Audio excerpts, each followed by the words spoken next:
Thank you for joining us for this week's episode of SP&T at 25.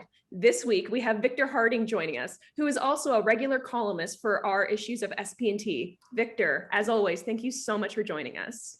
Thanks for having me. Look forward to the conversation. I'm looking forward to it as well. So Victor, tell me, in the last 25 years, what are some of the biggest changes that you have seen in the security industry? So I think one thing that we have to be thankful for is the issue of growth. Like, I think that sometimes you can get down into the weeds and be looking at details, but we miss the fact that, if you were to look at the last 25 years in almost all parts of the security industry, there has been growth in revenue.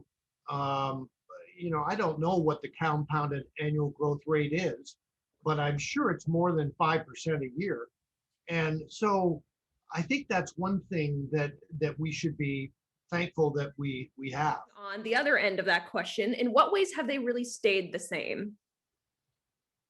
So the sectors or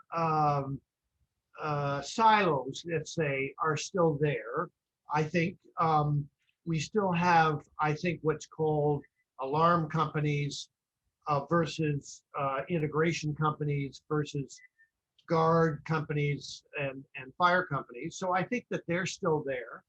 And we still have recurring monthly revenue, and we still have installation and service revenue.